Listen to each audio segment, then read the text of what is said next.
La historia del Éxodo comienza en una tierra poderosa, rica y llena de monumentos imponentes, en Egipto, un lugar donde parecía que todo brillaba, excepto la vida de un pueblo extranjero que vivía silenciosamente entre ellos. Los hijos de Israel habían llegado allí mucho tiempo atrás, en los días de José, pero esa generación ya había muerto, y se levantó un faraón que no conocía la historia, ni recordaba cómo ese pueblo había bendecido a Egipto. Lo único que él veía era una cosa: a los hebreos crecían en número, crecían en fuerza, crecían en esperanza. Y lo que para Dios era una señal de bendición, para el faraón era un motivo de miedo. Son demasiados, pensó. Si se unen a nuestros enemigos, podrían levantarse contra nosotros. Ese miedo lo llevó a tomar decisiones crueles. Convertirlos en esclavos fue la primera. Los hebreos pasaron de ser invitados a ser oprimidos. Construían ciudades, levantaban ladrillos bajo un sol que quemaba la piel. Cada amanecer comenzaba con un grito de orden. Cada atardecer terminaba con un cuerpo agotado que caía sobre la tierra. Sin embargo, cuanto más los afligían, más crecían, más se multiplicaban, como si la mano de Dios continuara sobre ellos sin importar sus circunstancias. Esto enfureció aún más al faraón, así que ordenó a las parteras hebreas que mataran a los niños varones al nacer. Pero estas mujeres temían más a Dios que al rey, y les dejaron vivir. Cuando el faraón descubrió que su orden no estaba siendo cumplida, endureció su decreto: a todo niño hebreo varón será arrojado al río Nilo.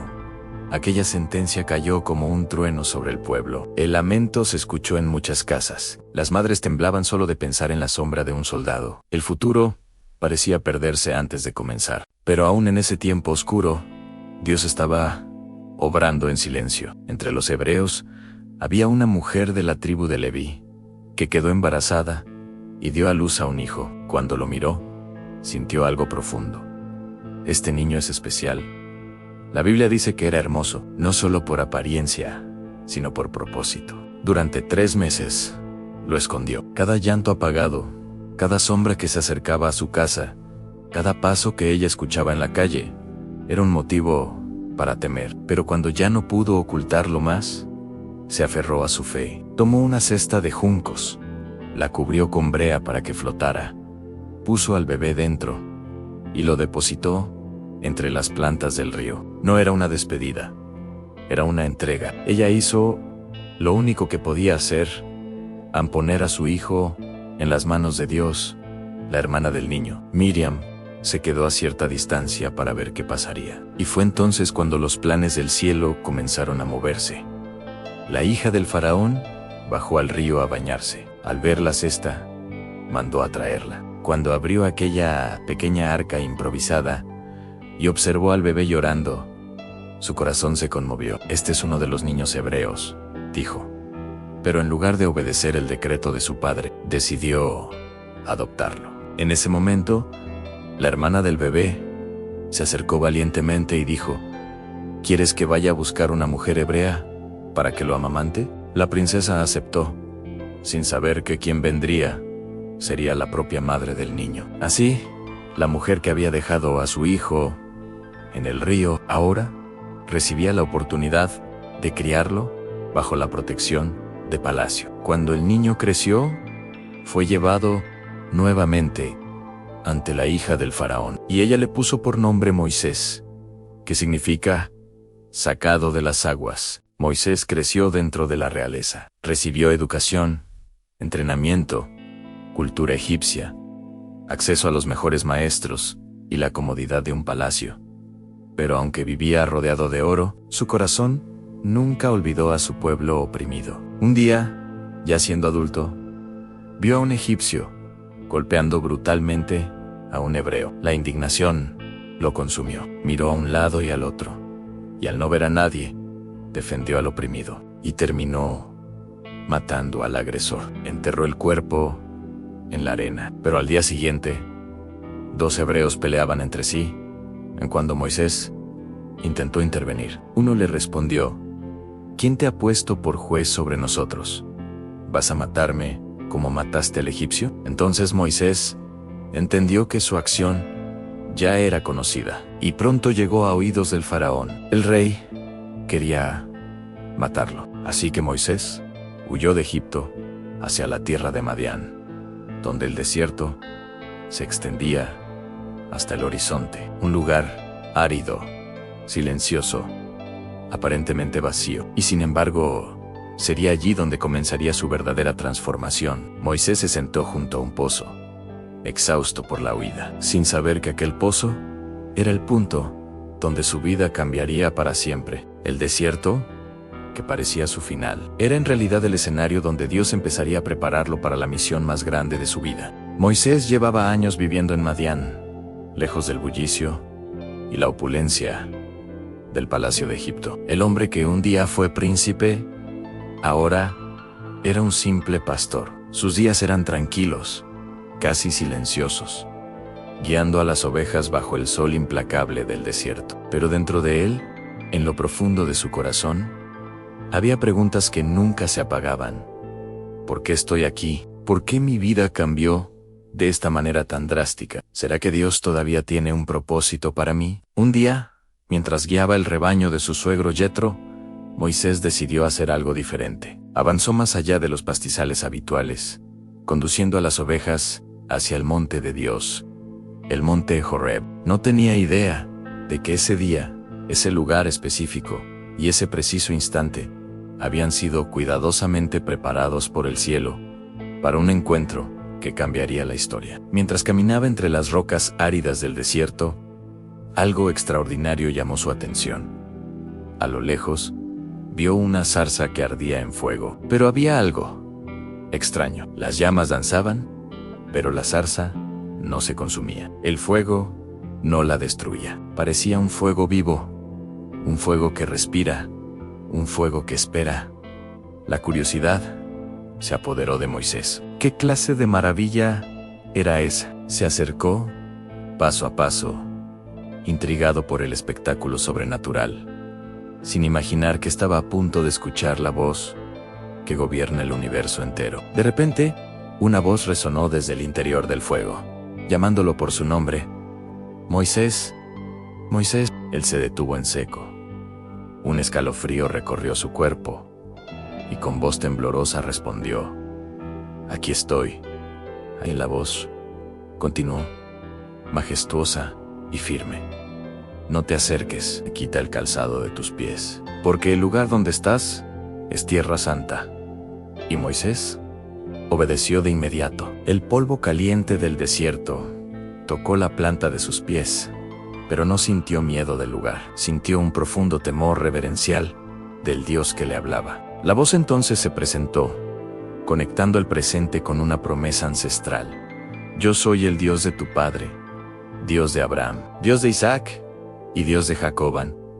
Al escuchar esto, Moisés cubrió su rostro.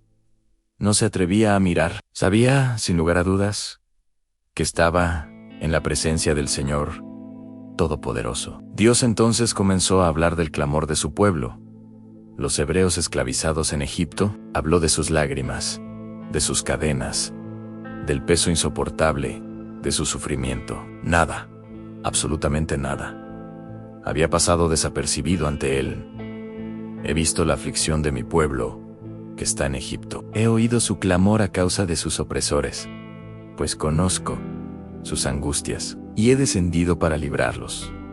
Estas palabras deberían haber traído una profunda paz al corazón de Moisés. Saber que Dios no los había olvidado. Pero lo que siguió lo dejó completamente paralizado. «Ven, por tanto, ahora, y te enviaré al faraón, para que saques de Egipto a mi pueblo, los hijos de Israel». Moisés se quedó inmóvil. Él, el fugitivo, el hombre que tartamudeaba, el que había huido de Egipto por temor a ser ejecutado. Todas sus inseguridades, todos sus fracasos y miedos brotaron de inmediato como un torrente. Su primera reacción fue una pregunta llena de duda: «¿Quién soy yo para ir al faraón y para sacar de Egipto a los hijos de Israel? Era la pregunta de un hombre que se sentía pequeño, insignificante, incapaz. Y luego, otra duda. ¿Y qué diré si me preguntan tu nombre? ¿Qué les responderé? Y continuó. ¿Y si no me creen? ¿Y si no escuchan mi voz? ¿Y dicen que no te me has aparecido? Y finalmente, su gran complejo. Señor, yo no sé hablar bien. Soy tardo en el habla y torpe de lengua. Una excusa tras otra. Un muro de inseguridades que parecía insuperable. Dios escuchó cada una de sus excusas con infinita paciencia, pero también con una firmeza inquebrantable. Él no estaba buscando a un hombre perfecto, elocuente o valiente por naturaleza. Estaba buscando a un hombre dispuesto, un corazón humilde que pudiera ser moldeado. Y así respondió a cada duda con una promesa poderosa. A la pregunta, ¿quién soy yo? Dios respondió, yo estaré contigo. No se trataba de la capacidad de Moisés, sino de la presencia de Dios. Aná, ni a la pregunta sobre su nombre. Dios reveló su esencia. Yo soy el que soy. Así dirás a los hijos de Israel. Yo soy me ha enviado a vosotros. Y un nombre que habla de eternidad, de autosuficiencia, de poder absoluto. A la duda de si le creerían, Dios le aseguró, ellos escucharán tu voz. Y a su inseguridad sobre el habla, le recordó, ¿quién es el Creador? ¿Quién dio la boca al hombre? ¿No soy yo, el Señor? Ahora, ve, y yo estaré con tu boca, y te enseñaré lo que debes decir. Y para confirmar su llamado de una manera visual e innegable, Dios le dio señales milagrosas. Le pidió que arrojara su vara de pastor al suelo. Al hacerlo, la vara se convirtió en una serpiente que huía. Moisés retrocedió asustado, pero Dios le ordenó tomarla por la cola. Cuando la tocó, volvió a ser una vara en su mano. Luego, le dijo que metiera su mano en el seno. Al sacarla, estaba blanca como la nieve, cubierta de lepra. Al volverla a meter y sacarla de nuevo, estaba completamente sana, y le prometió una tercera señal. Transformaría el agua del río Nilo en sangre, a la vista de todos. Las excusas de Moisés se estaban quedando sin fundamento. Dios no solo lo llamaba, sino que también lo equipaba. Finalmente, para aliviar su última preocupación, Dios le dijo que su hermano Aarón, quien sí era elocuente, lo encontraría en el camino y sería su portavoz. Ya no estaba solo.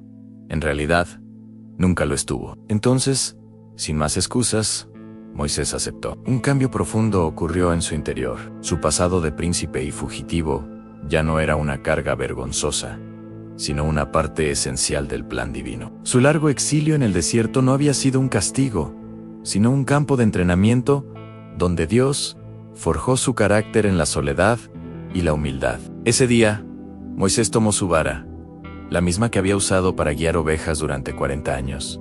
Un simple trozo de madera, pero ahora, esa vara sería la vara de Dios, un instrumento de milagros y liberación.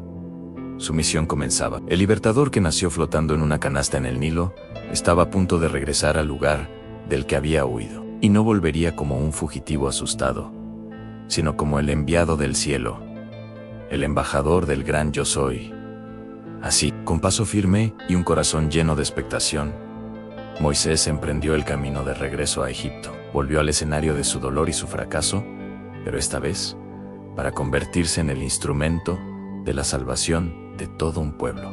El camino de regreso a Egipto era largo. Cada paso que Moisés daba era una mezcla de obediencia, nervios y un propósito que ardía en su corazón. No era el mismo hombre que había huido décadas atrás.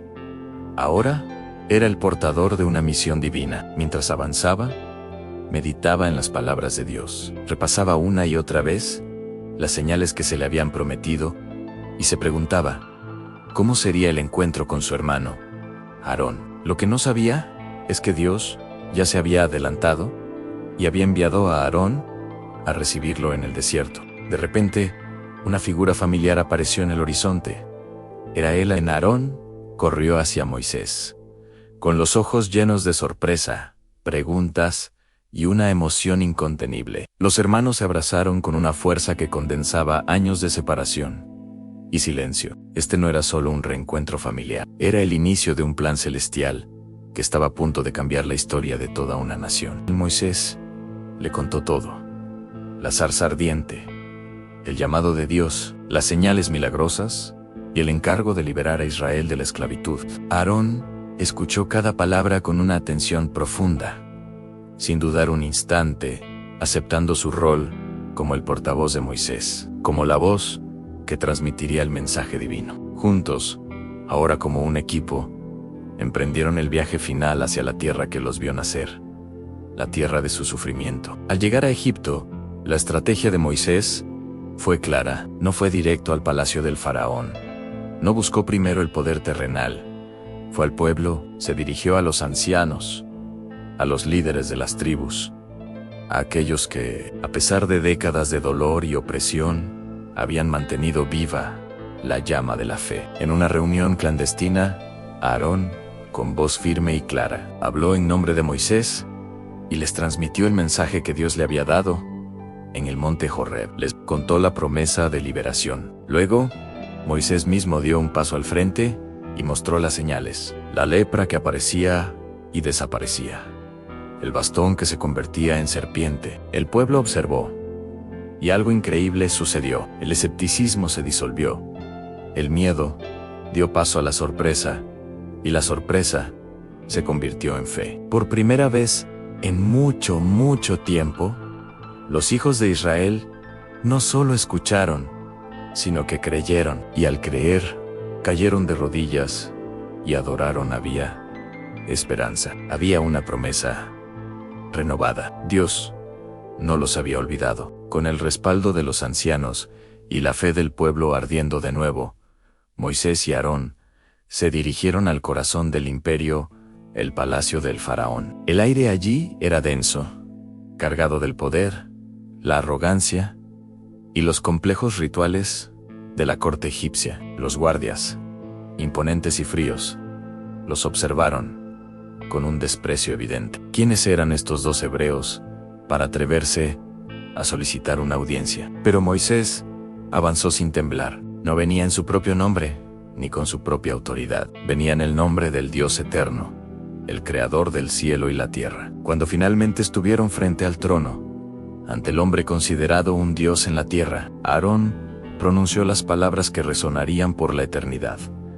Así dice el Señor, el Dios de Israel: deja ir a mi pueblo para que me celebre fiesta en el desierto. El faraón levantó la mirada, con una mezcla de sorpresa y burla ante semejante audacia. Su respuesta reveló la dureza impenetrable de su corazón. ¿Y quién es el Señor para que yo obedezca su voz y deje ir a Israel? No conozco a ese Señor, ni tampoco dejaré ir a Israel. A Moisés y Aarón insistieron, explicando que su Dios les había salido al encuentro y que debían hacer un viaje de 3 días para ofrecerle sacrificios. Pero la respuesta del faraón no fue solo una negativa, fue un golpe de autoridad brutal. No solo se negó, sino que decidió intensificar el sufrimiento del pueblo. Convocó a los capataces y les dio una orden cruel. Desde hoy, decretó, ya no les darán paja para hacer los ladrillos, que vayan ellos mismos y la recojan por su cuenta, pero exíjanles la misma cantidad de ladrillos que antes, ni uno menos. Son unos holgazanes, por eso gritan. Déjanos ir a ofrecer sacrificios a nuestro Dios.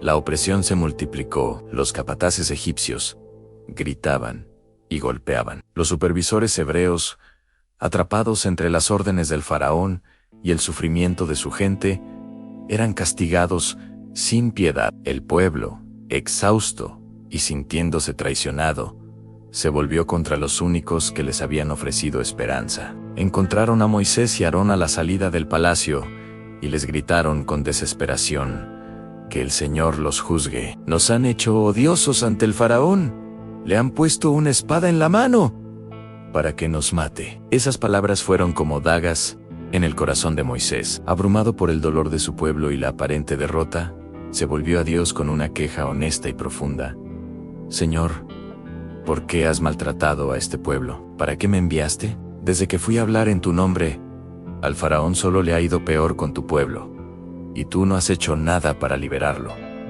En ese momento de duda y angustia, Dios respondió. Su voz no fue de reproche, sino de una seguridad absoluta y soberana. Ahora verás lo que le haré al faraón. Por mi mano fuerte, no solo los dejará ir, sino que los echará de su tierra. Yo soy el Señor, y me acordé de mi pacto. Dios no había fallado. El aumento del sufrimiento no era una señal de su ausencia, sino la calma tensa antes de la tormenta. La prueba de que la liberación no sería una negociación, sino una demostración de poder divino. Y Dios reafirmó su plan. Le dijo a Moisés: mira, te he constituido como Dios para el faraón, y tu hermano Aarón será tu profeta. Con esta nueva certeza, los hermanos volvieron al palacio. Esta vez, traían consigo una demostración del poder que los respaldaba. Frente al faraón y toda su corte de magos y hechiceros, Aarón arrojó su vara al suelo. Al instante, se retorció y se convirtió en una serpiente viva. El faraón, impresionado pero no convencido, llamó a sus sabios. Ellos, usando sus artes secretas, también arrojaron sus varas, y éstas se convirtieron en serpientes. Pero entonces, algo asombroso ocurrió. La serpiente de Aarón avanzó y devoró a las serpientes de los magos. A pesar de ver este claro signo de superioridad, la Biblia nos dice que el corazón del faraón se endureció y no les hizo caso. Pero esto era solo el preludio. Era solo el primer acto en un drama cósmico que estaba a punto de desarrollarse. La tierra más poderosa del mundo antiguo estaba a punto de enfrentarse a algo que nunca había visto. No era magia, no eran trucos de ilusionistas, era la mano extendida del Dios verdadero. Las plagas estaban por comenzar. La confrontación había terminado en tablas, pero la guerra por la liberación de Israel apenas empezaba. La tensión en Egipto crecía como una tormenta que se acerca lentamente. El faraón había rechazado la orden de Dios en su corazón. Orgulloso como las pirámides que dominaban la tierra, estaba decidido a no ceder. Pero el cielo ya había hablado. Y cuando Dios decide moverse, ninguna nación puede resistir. Una mañana, Dios le dijo a Moisés que se presentara ante el faraón cuando bajara al río Nilo. El Nilo era más que agua. Era su Dios, su sustento, su orgullo. Allí, frente a su deidad más sagrada, Moisés levantó la vara que Dios le había dado. Aarón estiró su mano sobre las aguas, y el milagro ocurrió con un poder indescriptible. El río comenzó a teñirse de rojo. El agua se espesó, y en cuestión de instantes, todo el Nilo se convirtió en sangre. Los peces murieron, el olor se volvió insoportable, y Egipto entero quedó paralizado. Los egipcios corrían desesperados cavando pozos, tratando de encontrar agua que no estuviera contaminada. Pero el faraón, viendo que sus magos podían imitar algo parecido, endureció más su corazón. No escuchó y no obedeció. No comprendió que no era magia, era juicio. Días después, Dios habló de nuevo. Si el faraón seguía negándose, Egipto conocería la segunda plaga. Aarón extendió su mano, y el país entero comenzó a llenarse de ranas. Ranas en los ríos, ranas en las calles, ranas en el palacio, ranas en la cocina, ranas subiendo a las camas, ranas croando entre los templos de sus dioses. No había lugar donde no estuvieran. Era como si la vida cotidiana se hubiera detenido por completo. El faraón, desesperado, llamó a Moisés y a Aarón. Rueguen al Señor que quite las ranas, y dejaré ir al pueblo. Moisés oró, y las ranas murieron. Egipto las apiló en montones gigantescos, y el olor era insoportable. Pero cuando la plaga pasó, el faraón cambió de opinión. Una vez más, endureció su corazón. Sin aviso previo, Dios ordenó la tercera señal. Aarón golpeó el polvo de la tierra, y la arena, esa arena que cubría Egipto de extremo a extremo, se convirtió en piojos. Piojos en personas, piojos en animales, piojos en sacerdotes, que no podían siquiera realizar sus rituales porque estaban contaminados. Fue tan potente que incluso los magos del faraón se rindieron. Fueron ante él y dijeron las palabras que él nunca quiso escuchar. Esto es el dedo de Dios. Pero aún así, el faraón no escuchó. No quiso reconocer la mano del Señor. Pero entonces vino la cuarta plaga. Dios advirtió: enviaré enjambres de moscas sobre todo Egipto, pero no sobre la tierra de Gosén, donde vive mi pueblo, para que sepas que yo hago diferencia entre mi pueblo y el tuyo. Y así fue. Las moscas negras y ruidosas llenaron las casas, los templos, los alimentos. Los egipcios no podían comer, dormir, ni respirar, sin sentir la nube espesa de insectos. Pero en Gosén, ni una sola. Por primera vez, el faraón vio una línea clara. El poder de Dios no era aleatorio, era selectivo. Protegía a su pueblo, mientras castigaba la opresión. Desesperado, el faraón llamó nuevamente a Moisés. Pueden ir a ofrecer sacrificios, pero dentro de Egipto. Moisés respondió con firmeza: no podemos, debemos ir al desierto, como Dios ordenó. Después de una negociación tensa, el faraón prometió dejar ir al pueblo. Moisés oró, y las moscas desaparecieron. Pero una vez más, el faraón mintió, endureció su corazón y negó la salida. Estas 4 plagas fueron solo el comienzo. Dios estaba mostrando su poder, su autoridad y su juicio. Pero el faraón seguía aferrado a su orgullo. La libertad de Israel todavía estaba lejos, pero la mano de Dios ya estaba moviéndose con fuerza sobre Egipto.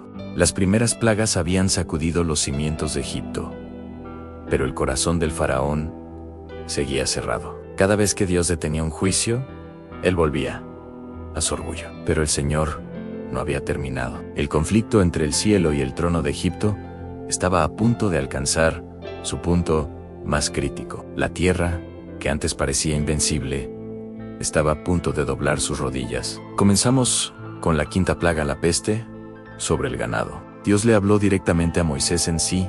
El faraón seguía resistiéndose. Una enfermedad mortal caería sobre todo el ganado de Egipto: caballos, burros, camellos, vacas, ovejas, cabras. Todo lo que representaba la riqueza, el sustento y el poder militar de la nación estaba en la mira. Pero una vez más, Dios marcó una diferencia clara. A nada le pasaría al ganado de Israel en la tierra de Gosén.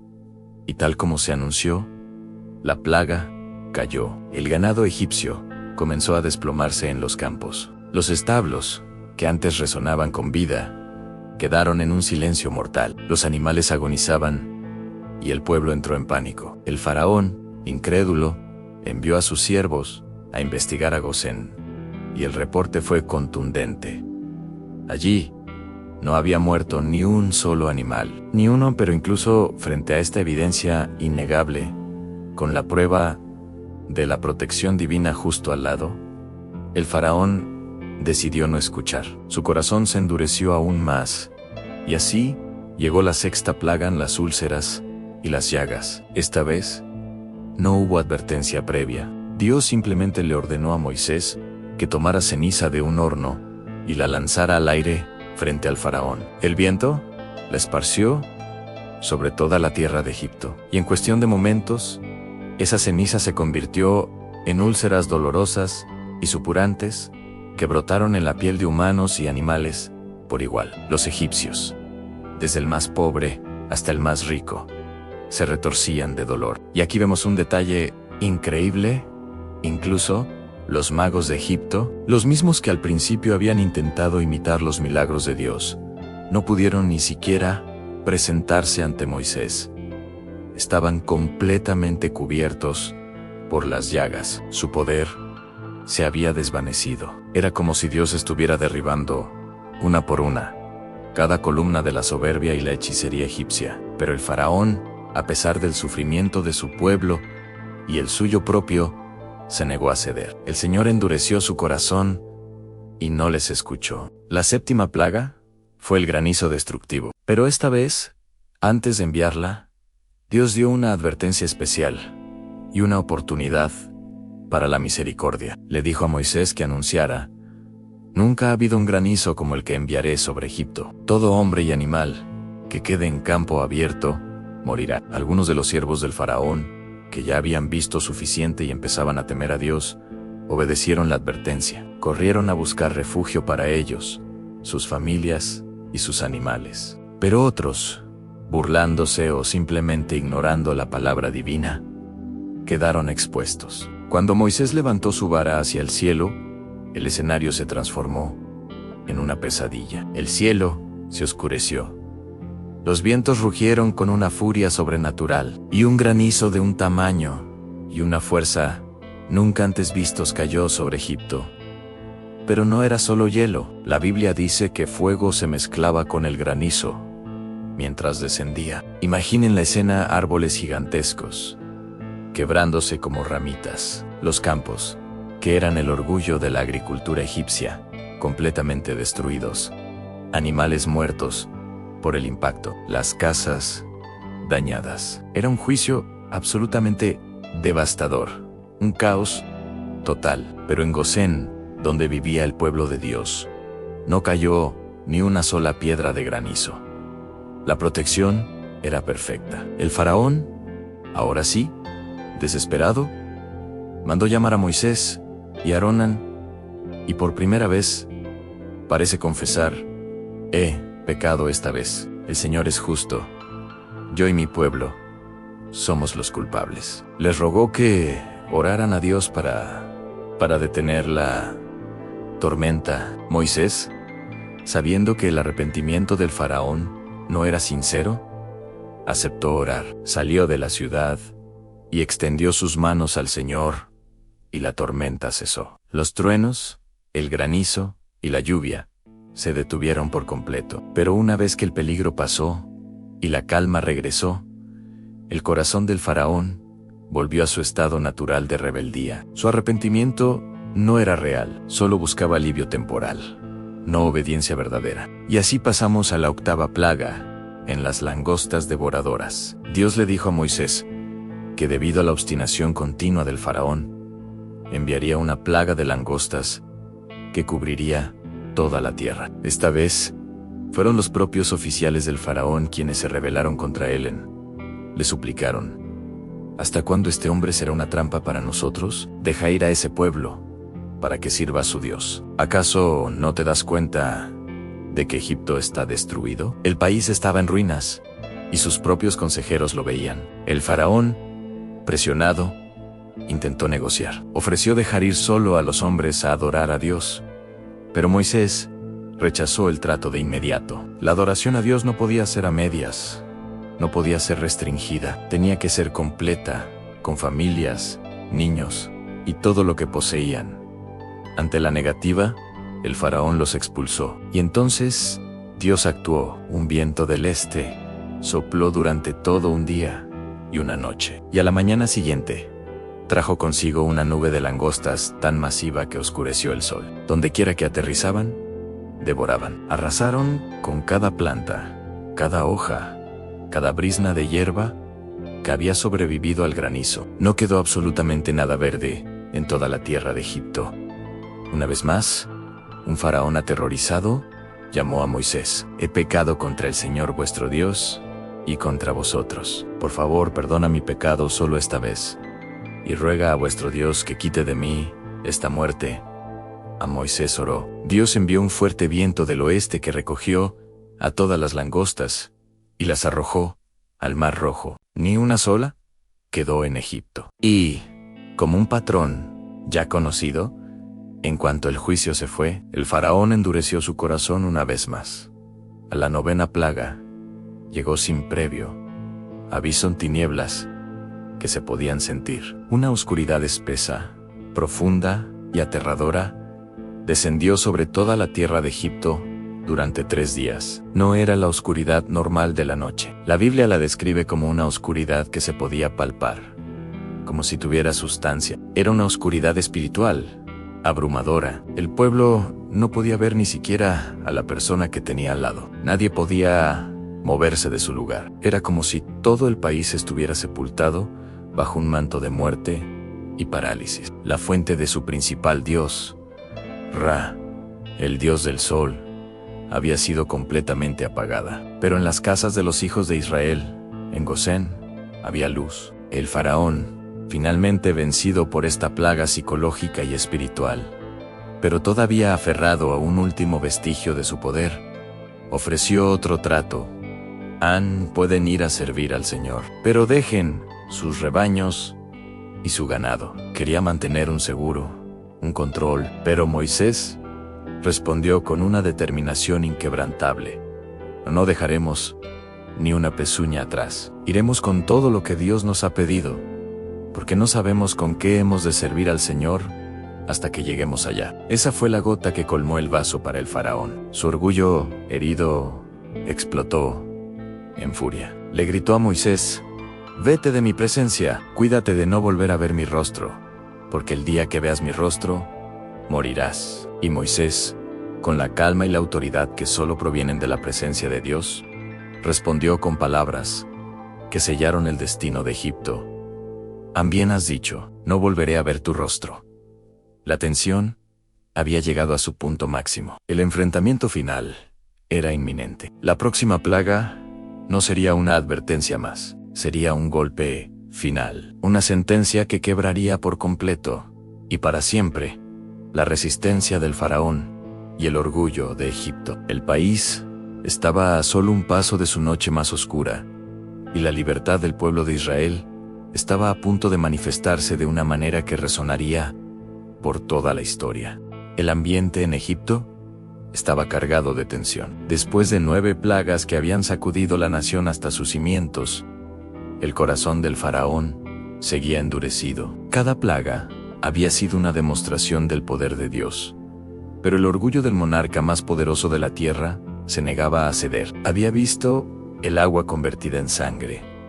Había sentido la invasión de ranas, piojos y moscas. Había visto su ganado morir, su pueblo sufrir llagas y su cosecha destruida por el granizo y el fuego. Había presenciado una oscuridad tan densa que se podía sentir, una oscuridad que paralizó a toda su nación durante 3 días. Cada vez el faraón prometía liberar a los hebreos, y cada vez, aliviada la presión, su promesa se rompía. Pero Dios estaba a punto de ejecutar su juicio final, una plaga tan grande, tan decisiva, que ninguna resistencia humana podría evitar. Era la noche que cambiaría todo para siempre, la noche que trazaría una línea definitiva entre la opresión y la libertad, entre la esclavitud y el propósito, entre la muerte y la vida. Esta no sería una simple calamidad más, sería el golpe de gracia, el acto que finalmente rompería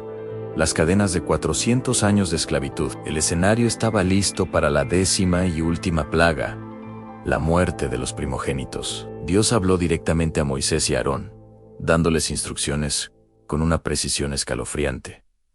Esta plaga no sería como las otras, no iba a ser un desastre natural magnificado, ni una enfermedad contagiosa, ni un fenómeno que los magos de Egipto pudieran intentar imitar. Sería un juicio directo y personal del cielo. Dios mismo dijo: pasaré por la tierra de Egipto esta noche, y heriré a todo primogénito en la tierra de Egipto, tanto de los hombres como de las bestias. La sentencia era universal y no hacía distinciones de estatus social. Desde el heredero del faraón, sentado en el trono junto a su padre, hasta el primogénito del esclavo más pobre en la mazmorra, desde el primer nacido del ganado más valioso, hasta el de la bestia más humilde. Nadie quedaría exento del juicio divino. La soberanía de Dios se manifestaría de una manera ineludible. Imaginen el terror que estas palabras debieron infundir. Una amenaza que no se podía ver,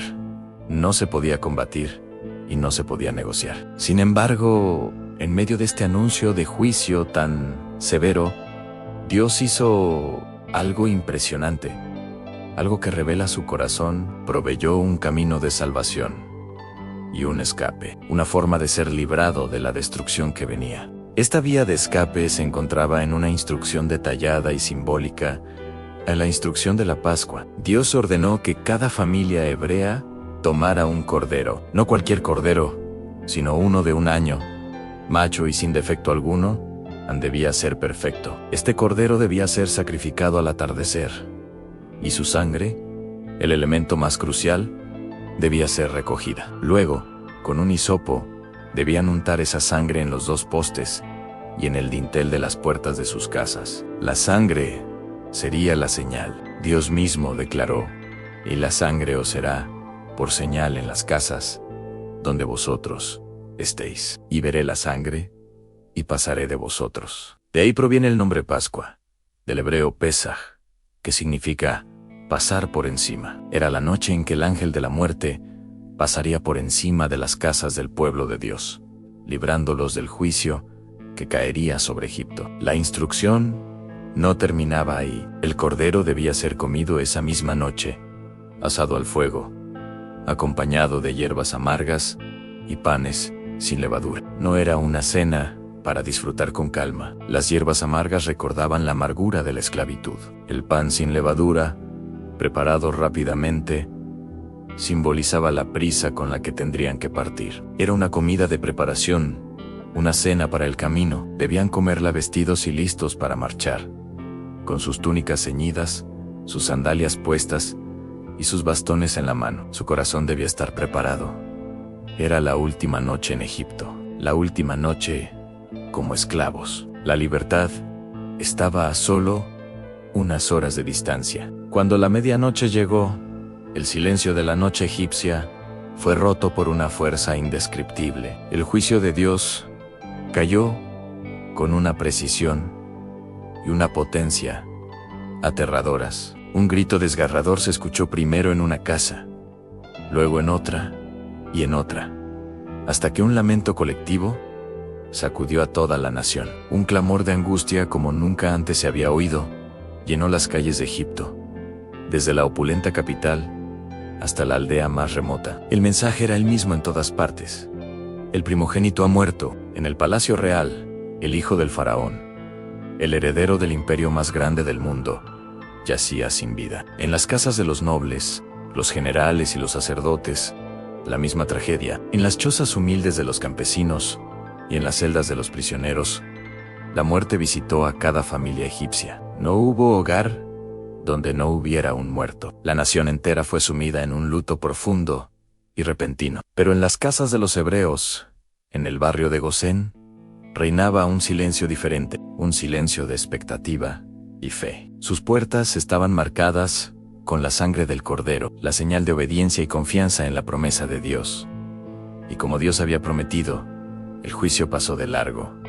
No hubo muerte, no hubo luto. Dios había protegido a su pueblo, estableciendo una diferencia clara y visible entre los que le obedecían y los que le desafiaban. En medio del caos, los gritos y la confusión, el faraón, con el corazón finalmente destrozado por el dolor y el terror, se rindió. Ya no había más orgullo, no más desafío, solo desesperación. En plena noche, mandó a llamar a Moisés y a Aarón, y su mensaje fue urgente y sin condiciones. Salgan inmediatamente de en medio de mi pueblo, ustedes y los hijos de Israel. Vayan y sirvan al Señor, como han dicho. Tomen también sus ovejas y sus vacas, y váyanse, y bendíganme también a mí. Después de siglos de esclavitud, la palabra más esperada finalmente había sido pronunciada por los labios del propio opresor. Están libres. El poder de Dios había quebrado el corazón más obstinado de la tierra, demostrando que ningún gobernante, por poderoso que sea, puede oponerse a su voluntad. La liberación no fue una negociación política ni una victoria militar. Fue un acto sobrenatural de redención. La liberación fue inmediata y contundente. Los propios egipcios, ahora aterrorizados de que más juicios cayeran sobre ellos si los hebreos permanecían un minuto más, los urgían a marcharse. Le suplicaban que se fueran. En su desesperación por acelerar la partida, les entregaron sus riquezas, plata oro, vestiduras, todo lo que los hebreos pedían. Los egipcios se lo daban sin resistencia. En una sola noche, un pueblo de esclavos se convirtió en una nación próspera, no por su propia fuerza, sino por la mano poderosa del Dios que cumple sus promesas y que no olvida a su pueblo. Así, una multitud inmensa, estimada en unos 600,000 hombres, sin contar mujeres y niños, comenzó a caminar. La gran procesión avanzaba como un solo cuerpo, dejando atrás siglos de cadenas, látigos y lágrimas. Cargaban sus posesiones, la masa de pan sin leudar sobre sus hombros, y sobre todo, cargaban la esperanza de un futuro prometido. Pero no se iban solos. No estaban abandonados a su suerte en el desierto. Dios mismo caminaba con ellos, manifestando su presencia de una manera asombrosa y visible. Durante el día, una majestuosa columna de nube los guiaba, protegiéndolos del sol abrasador del desierto. Y durante la noche, esa misma columna se transformaba en una columna de fuego, iluminando su camino y dándoles calor. Era la guía visible del Dios invisible, un recordatorio constante de que no estaban solos en su viaje. El éxodo había comenzado. Una nación entera, nacida en una noche de juicio y redención, marchaba hacia su promesa, hacia su identidad, hacia su libertad. Aunque salieron con gozo y con la riqueza de Egipto, la historia estaba lejos de terminar. El faraón tenía un corazón notoriamente cambiante, y muy pronto su dolor se convertiría en ira. Una nueva y formidable amenaza se levantaría detrás de ellos, poniendo a prueba su recién encontrada fe en el borde del Mar Rojo. El más grande milagro aún estaba por venir. El pueblo acababa de salir de Egipto. Las marcas del látigo aún estaban frescas en sus espaldas, pero por primera vez en generaciones caminaban como hombres libres. Sus pasos eran torpes, algunos incrédulos, otros emocionados. Madres cargaban a sus hijos, ancianos apoyados en bastones avanzaban con esfuerzo, y en medio de ellos, la columna de nube se erguía como un guardián silencioso. Era Dios mismo, guiando el camino. Pero había algo más, y aunque el pueblo caminaba hacia adelante, Moisés sabía que la batalla aún no había terminado. Había visto la mirada del faraón, había sentido su arrogancia, y sabía que un corazón endurecido no se rinde tan fácilmente. Aún así, siguió avanzando. Dios no los llevó por el camino corto, por la ruta de los filisteos, los dirigió hacia un lugar que, a simple vista, parecía un error estratégico, un valle estrecho, con montañas a los lados y el Mar Rojo frente a ellos, un callejón sin salida. Pero Dios nunca se equivoca. Él sabía exactamente qué estaba haciendo. Mientras Israel caminaba hacia el mar, en los salones del palacio de Egipto, el faraón se retorcía de rabia. Su primogénito había muerto, su nación estaba destrozada, y su orgullo no soportaba haber cedido ante el Dios de los hebreos. Las voces de sus consejeros lo provocaron. ¿Por qué los dejamos ir? Sin ellos, Egipto no podrá reconstruirse. El faraón apretó los dientes. El dolor se convirtió en furia. El corazón, endurecido por Dios, tomó su decisión final. «Preparen mis carros», ordenó. «No permitiré que se vayan». 600 caballos escogidos, los mejores del reino, salieron rugiendo como una tormenta de metal. Hombres armados, lanzas brillando al sol, caballos veloces como el viento. El aire temblaba bajo el peso de ese ejército. Egipto estaba en guerra. De nuevo. Mientras tanto, en la costa del Mar Rojo, Israel levantaba tiendas, descargaba los animales, preparaba fogatas. Algunos miraban el horizonte y se preguntaban por qué Dios los había llevado allí. El mar era inmenso, y no había barcos, no había puentes, no había forma de cruzarlo. Y entonces lo escucharon. Primero un rumor, luego un temblor. Finalmente, el sonido inconfundible de miles de cascos, golpeando la tierra. El polvo se levantaba en el horizonte. El ejército egipcio se acercaba, y no venía a negociar. El pueblo entró en pánico. Moisés gritaban unos. ¿Nos sacaste de Egipto para morir aquí? ¿Mejor hubiéramos servido como esclavos? Decían otros. Al menos allá teníamos tumbas. El miedo es capaz de hacer olvidar la libertad. El pánico es capaz de distorsionar la memoria. Y la presión hace que el corazón dude de lo que Dios ya dijo. Moisés permaneció en silencio unos segundos. Su mirada viajó desde el mar, imposible de cruzar, hasta el ejército que se acercaba como una nube oscura. Y entonces habló, con una firmeza que no venía de él. No teman y manténganse firmes. Hoy verán la salvación del Señor. El pueblo se quedó en silencio. Moisés no tenía un plan, pero tenía una palabra. Y cuando Dios habla, eso es suficiente. Entonces, Dios le habló. ¿Por qué clamas a mí? Di al pueblo que avance. ¿Avanzar? ¿Hacia dónde?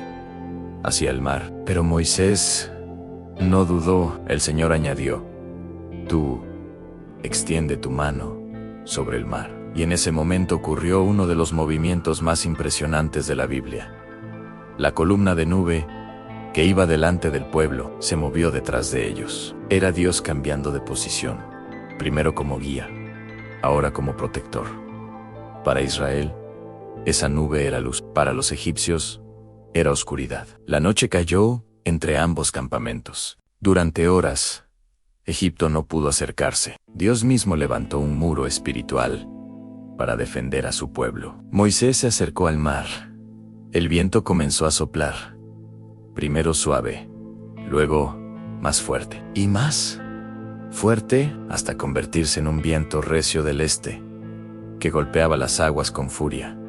Y lo inimaginable ocurrió. Las aguas comenzaron a levantarse. Primero, retrocedieron. Luego se alzaron como muros a cada lado. Una carretera apareció en medio del mar. No barro, no lodo, tierra seca.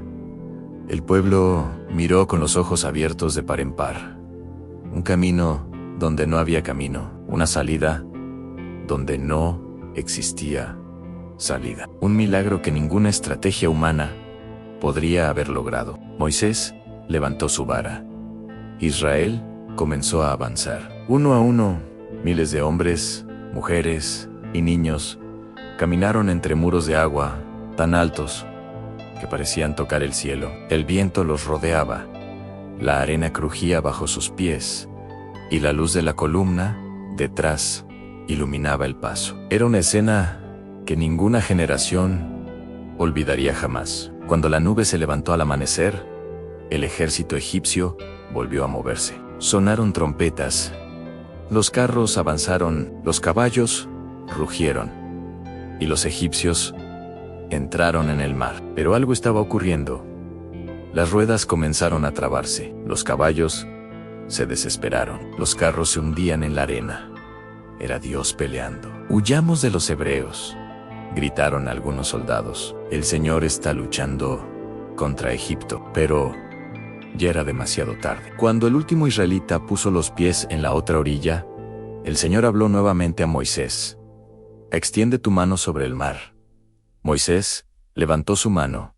El viento cesó. Los muros de agua comenzaron a inclinarse. Finalmente, se soltaron con furia. Las aguas cayeron sobre los carros, sobre los caballos, sobre los soldados.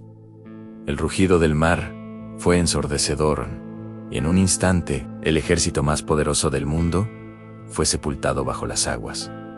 Ni uno solo quedó con vida. El pueblo de Israel vio los cuerpos arrastrados por la orilla. Allí comprendieron que Dios no solo los había liberado, Él había destruido a su opresor para siempre. Al ver esto, el pueblo tembló, pero no de miedo, sino de reverencia. Por primera vez, confiaron verdaderamente en el Señor y en su siervo Moisés. Y allí, frente al mar que se cerraba nuevamente, nació una nación que no surgió de un ejército, ni de un rey, ni de un imperio, sino de un milagro imposible. Porque cuando Dios decide abrir camino, no importa quién venga detrás, no importa quién te persiga, no importa cuántas veces el enemigo intente detenerte. Cuando Dios abre un mar, nadie puede cerrarlo.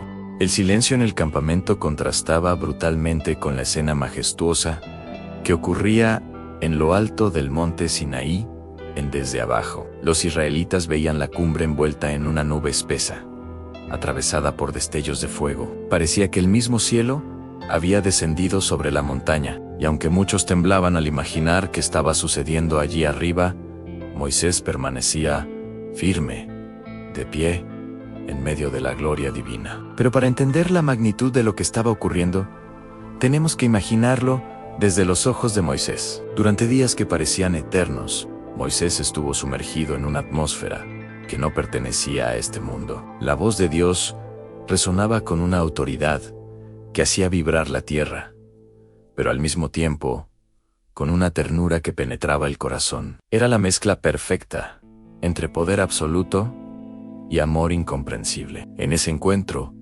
Dios empezó a revelar algo más que mandamientos.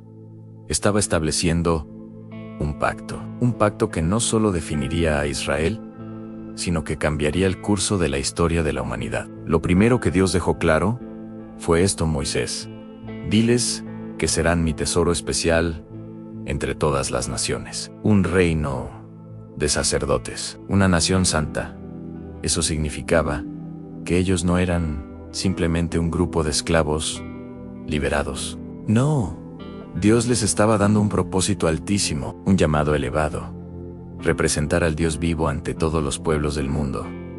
Moisés escuchaba asombrado. Era como si Dios estuviera diciendo: no solo los liberé, los escogí, y no solo los saqué de Egipto, los estoy formando y les estaba dando una identidad divina. Entonces, Dios comenzó a darle instrucciones detalladas sobre algo nunca antes visto: un santuario donde su presencia habitaría entre ellos. No sería un templo gigantesco como los de Egipto, ni una imagen tallada en oro o madera.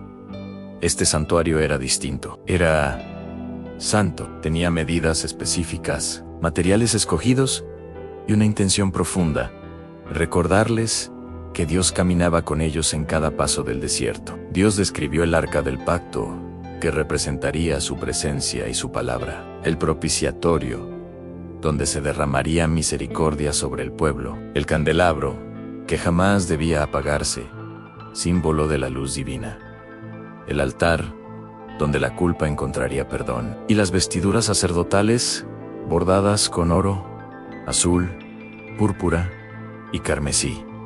Cada detalle tenía un mensaje espiritual.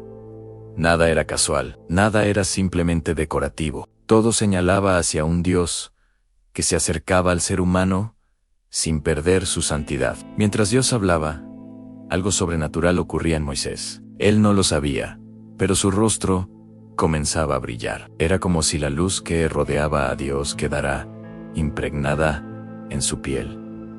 Los días pasaban, o mejor dicho, las noches, y los días se fundían en uno solo.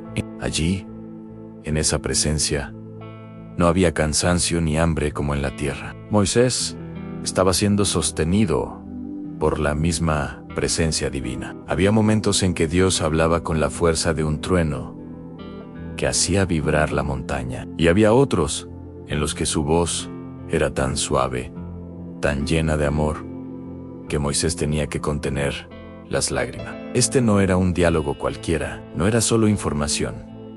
Era Dios revelando su corazón. Pero mientras el cielo hablaba en la cumbre, el corazón humano empezaba a tambalearse al pie de la montaña. Los días pasaban, y el pueblo veía que Moisés no regresaba. Algunos comenzaban a susurrar: ¿y si murió en esa nube de fuego? Otros decían: ¿y si nos trajo hasta aquí para dejarnos solos?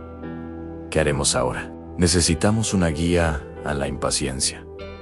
Comenzó a convertirse en miedo, y el miedo en desesperación. El pueblo olvidaba rápido, increíblemente rápido. Dios los había sacado con mano poderosa, había abierto el mar rojo, había enviado maná del cielo y agua de la roca. Pero aún así, en cuanto Moisés tardó un poco más de lo esperado, empezaron a dudar. Entonces, alguien dijo la frase fatal: hagamos un Dios que podamos ver, algo que vaya delante de nosotros, Esa frase se fue contagiando, resonando de tienda en tienda, como un virus. La fe del pueblo se debilitó y la impaciencia se convirtió en abierta rebeldía. Todos se acercaron a Aarón, el hombre que debía mantenerlos firmes. Pero Aarón, presionado por la multitud, tomó una decisión que cambiaría la historia. An les dijo: traigan sus aretes de oro. La escena era dolorosa. El oro que Dios les había dado como provisión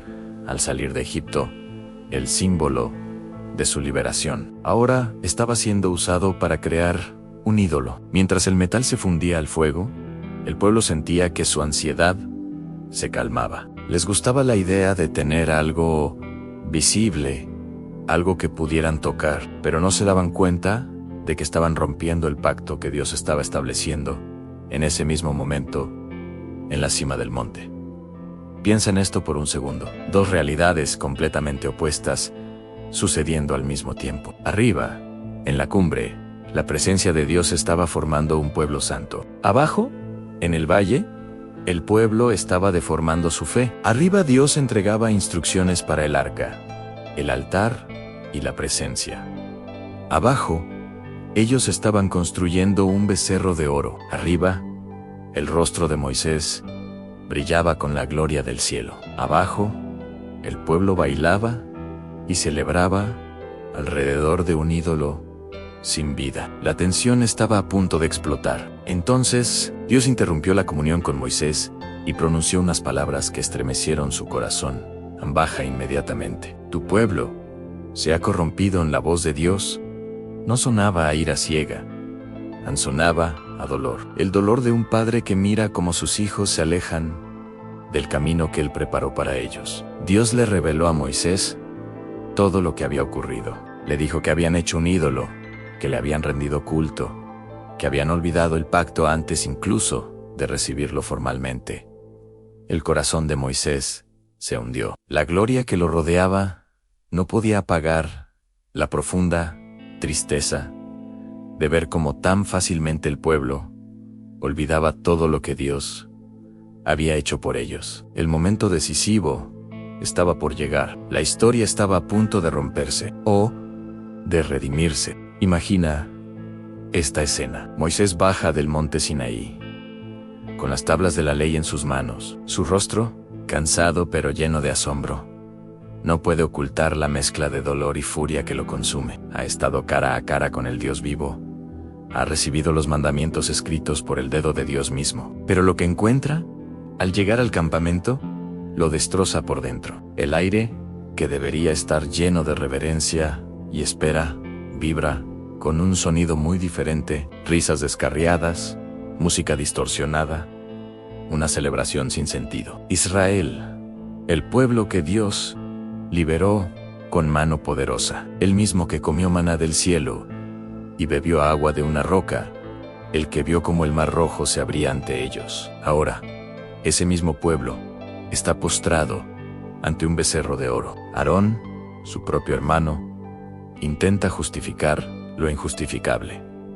Los ancianos, los líderes, guardan un silencio cómplice. El campamento entero parece haber olvidado quién los rescató de la esclavitud. Con un grito que resuena en todo el valle, Moisés levanta las tablas sobre su cabeza y las estrella contra las rocas. Las tablas, la palabra de Dios grabada en piedra, se hacen añicos. No es solo un arrebato de ira, es el símbolo de un pacto roto, de una traición profunda. La confrontación era inevitable.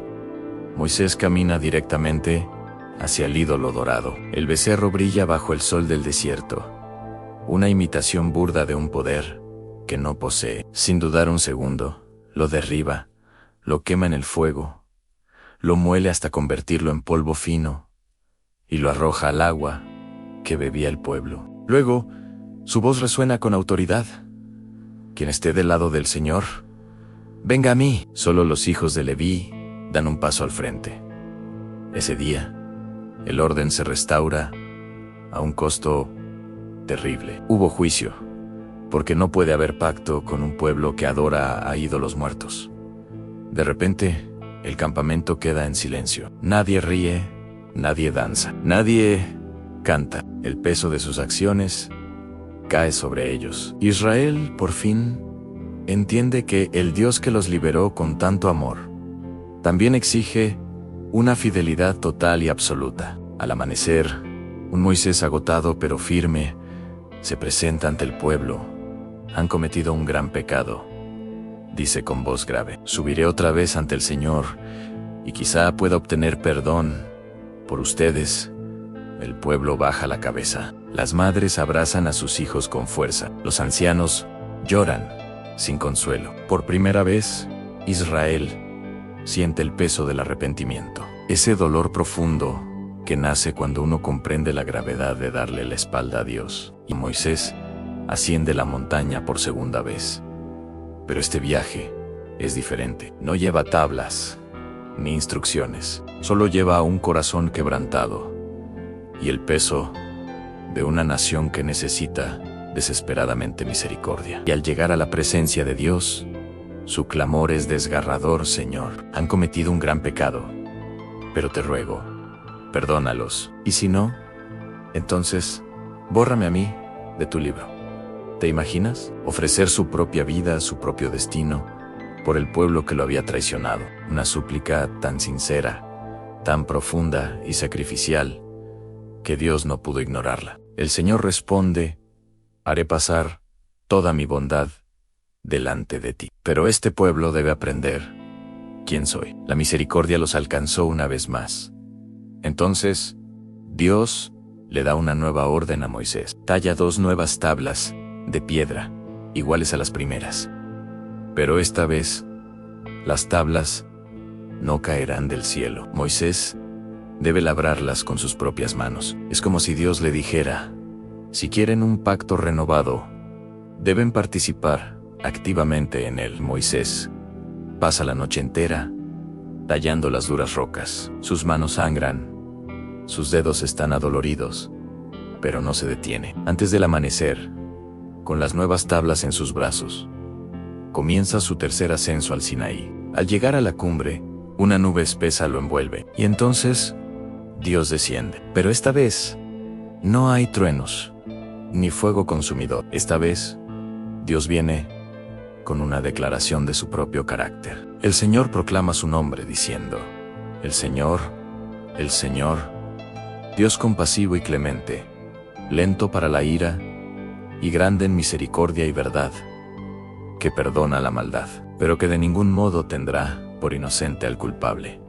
Y Moisés cae de rodillas, abrumado. El universo entero parece guardar silencio. Y allí, en esa cumbre sagrada, Dios renueva el pacto. Le revela mandamientos, ordenanzas, instrucciones sobre cómo su pueblo debía vivir para reflejar su gloria. Moisés escucha, escribe y obedece. Pasa 40 días y 40 noches sin comer ni beber, sostenido únicamente por la presencia divina. Mientras tanto, abajo en el campamento, Israel espera, suspendido entre el temor y la esperanza. Cuando Moisés finalmente desciende, algo en él ha cambiado para siempre. Su rostro brilla con una luz tan intensa, tan sobrenatural, que el pueblo retrocede asustado. No pueden mirarlo directamente a los ojos. La gloria que Moisés contempló en la montaña ahora se refleja